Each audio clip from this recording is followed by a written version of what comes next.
estás? Soy el pastor Enrique Terrero. Una vez más estamos aquí en tu programa Vida por Vida. Y recuerda que hemos estado hablando acerca de la persona del Espíritu Santo y hay tanto que debemos hablar acerca de la importancia para nosotros como creyentes de tener una verdadera relación con el Espíritu Santo, que creo que nos faltaría tiempo y más tiempo para poder hablar. Pero quiero finalizar con esta serie y vamos a hablar acerca de lo que puede hacer en nuestro carácter y la importancia y lo que genera cuando estamos siendo dirigidos o guiados por el Espíritu Santo. Quiero una vez más agradecer a todos los que nos siguen y pedirte por favor que te suscribas en nuestro canal de YouTube y que tú le des a las notificaciones para que cuando inmediatamente tengamos algo te llegue esa notificación de que subimos material a nuestra cuenta. Te lo voy a agradecer. Y sin más, vamos a hablar acerca del tema. Recuerdo que cuando Jesús, y digo recuerdo porque tanto que lo he leído, que lo he vivido prácticamente, cuando Jesús dice que cuando Jesús fue bautizado, dice que fue llevado por el Espíritu Santo al desierto para ser tentado por el diablo. Y eso me genera un pensamiento, me genera un pensamiento de cómo hoy en día nosotros como creyentes estamos sacándole el cuerpo a lo que son los tiempos de aflicción. Estamos viendo o estamos detrás de aquellos que nos dicen que no hay problema, que Dios me va a dar la victoria, Dios me va a bendecir, todo lo demás.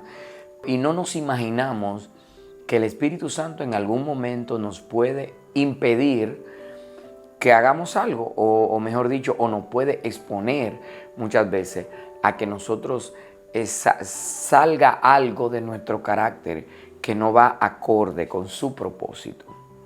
Cuando vimos en el capítulo 16, me parece, del libro de los Hechos, en el mensaje anterior o en el video anterior, vimos cómo el Espíritu Santo se le opuso a Pablo y a los que andaban con él para que predicaran en Asia.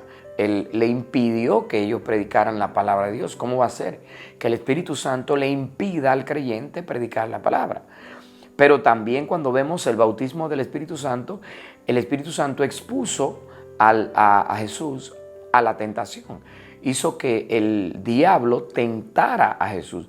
Dice, quien lo llevó al desierto no fue su propia condición, no fue su situación, no fueron sus pecados, Jesús no tenía pecado. Jesús vino al mundo sin pecado, por ende no tenía pecado, no practicaba pecado.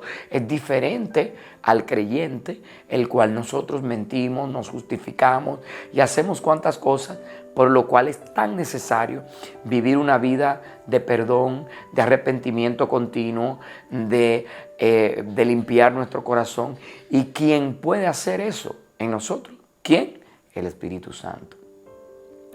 En el Evangelio de Juan capítulo 16 fue con este punto que iniciamos nuestra serie, donde el mismo Señor le dice a sus discípulos, pero yo os digo, a la verdad, os conviene que yo me vaya. Estoy leyendo capítulo 17 de Evangelio de Juan, verso 7 en adelante.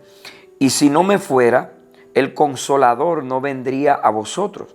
Mas si me fuere, os lo enviaré.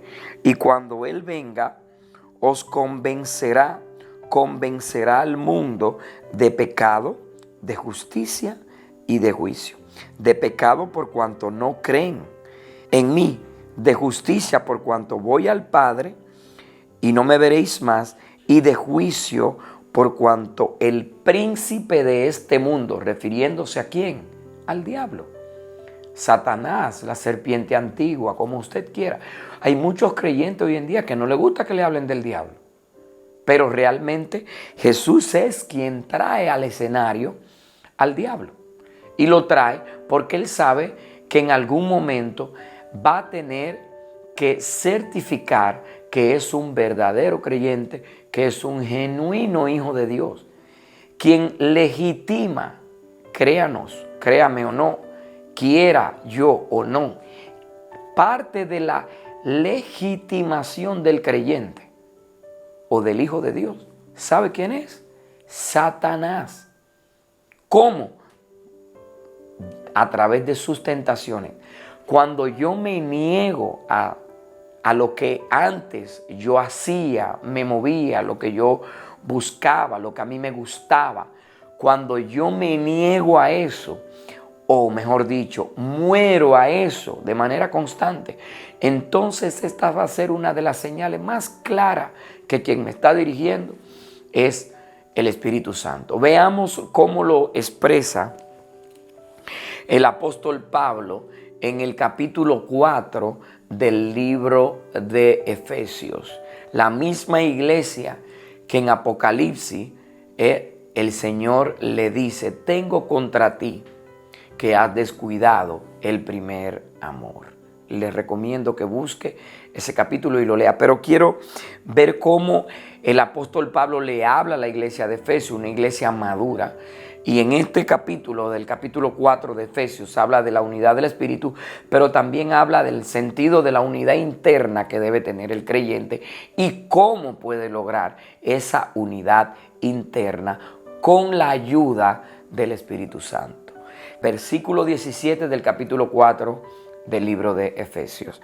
Dice: esto pues digo y requiero en el Señor, que ya no andéis como los otros gentiles, que andan en la vanidad de su mente, teniendo el entendimiento entenebrecido, ajenos de la vida de Dios por la ignorancia que en ellos hay, por la dureza del corazón, los cuales después que perdieron toda sensibilidad, se entregaron a la lascivia para cometer con avidez toda clase de impureza. En el otro video le hablé acerca que para poder tener una relación correcta con el Espíritu Santo, necesariamente teníamos que vivir una vida de consagración. No hay eso que Dios me va a hablar si yo no estoy consagrado, si yo no estoy dedicado. Por eso es importante tener claro, el Espíritu Santo es quien dirige al hombre de Dios a la santidad. No tiene que ver con una postura de lo que yo porto encima, sino con un asunto del carácter, con la persona de Dios en mi vida y de mi conciencia, cómo Dios trabaja mi conciencia y cómo eso luego se refleja en mi entorno. Por eso dice, verso 19, los cuales después que perdieron toda sensibilidad, se entregaron a la lascivia para cometer con avidez toda clase de impureza. Mas vosotros, verso 20, no habéis aprendido así a Cristo, si en verdad le habéis oído y habéis sido enseñado por Él, conforme a la verdad que está en Jesús, en cuanto a la pasada manera de vivir, despojaos, verso 22, en cuanto a la pasada manera de vivir, despojaos del viejo hombre que está viciado conforme a los deseos engañosos y renovaos en el espíritu de vuestra mente. Fíjese que aquí la palabra espíritu está en minúscula, lo que quiere decir que habla del espíritu del hombre, el espíritu que está en la mente del hombre, la forma como vimos al hombre, en el espíritu de vuestra mente, y vestíos del nuevo hombre, verso 24, creados según Dios en la justicia, en la santidad de la verdad, por lo cual, desechando la mentira, hablad verdad cada uno con su prójimo, porque nosotros somos miembros los unos de los otros.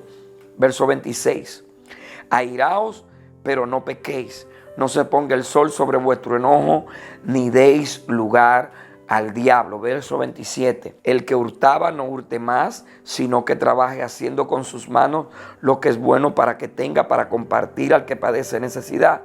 Verso 29, ninguna palabra corrompida salga de vuestra boca, sino la que sea buena, necesaria para la necesaria edificación, a fin de agradar a los creyentes. Verso 30, y no contristéis al Espíritu Santo, con el cual fuisteis sellados para el día de la redención. Obligatoriamente, como decía, tenemos que tener todas estas cosas y asegurarnos de que realmente tenemos una relación con el Espíritu Santo. Como dije anteriormente, el Espíritu Santo nos anhela celosamente. El Espíritu Santo nos dirige. El Espíritu Santo nos guía. El Espíritu Santo es paciente, pero también es celoso. Todo esto y más, yo te insto a que tú de tu propia cuenta busque. Hay mucho material en la Biblia que nos habla acerca de esa persona que es tan importante para nosotros en nuestros días, que es tan necesaria para tener una verdadera comunión con Dios. Luego de ahí en adelante comienza a decir de las cosas que debemos nosotros quitarnos. Hay cosas que es de nosotros, la cual nosotros debemos de despojarnos del viejo hombre. Quítese de vosotros toda amargura. Hay responsabilidad en nosotros delante de Dios y hay responsabilidad de Dios para con nosotros. Cuando sabemos cuáles son nuestras responsabilidades y cuando sabemos qué es la responsabilidad de Dios, seremos mejores hijos y daremos mejores frutos para lo que Dios nos ha llamado. Recuerda, soy el pastor Enrique Terrero. Esto es Vida por Vida.